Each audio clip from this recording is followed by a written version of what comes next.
ஸ்கூலில் போனால் ஒரு வேஷம், காலேஜுக்கு போனால் ஒரு வேஷம், சர்ச்சில் வந்தால் ஒரு வேஷம் இருந்தால் இதெல்லாம் என்னது? சத்தமாக பேசுங்க. திருப்பி போடாத அப்பம். சத்தமாக ஹல்லேலூயா, ஆமென். இதுக்கெல்லாம் காரணம் துரத்தி விட வேண்டியது என்ன செய்யல? அழித்து விட வேண்டியது அழிக்கல. சவுல் அமலேக்கியரை அழிக்கல.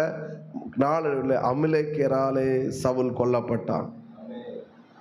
கானானியரை துரத்தல, விக்கிரகம் வந்துச்சு, பொறாம வந்துச்சு. கடைசியில் இவன் பெரிய மோசக்காரராக மாறிவிட்டான். சத்தம் உரலிலே சொல்லுங்க பார்க்கலாம். ஹல்லேலூயா. நாம் திருப்பி போட்ட அப்பமாய் கர்த்தர் மாற்றுவாராக. துரத்தி விட வேண்டியதை துரத்தி விட்டே ஆகணும். மொபைலில் தேவையில்லாத ஆப்பு இருக்குன்னா ஆமேன், அதை டெலீட் பண்ணி ஆகணும், அன்இன்ஸ்டால் பண்ணி தான் ஆகணும். இங்கே நல்ல வர மாட்டேங்க. சிலருக்கு அதை ஒரு தெரியாதவங்களுக்கு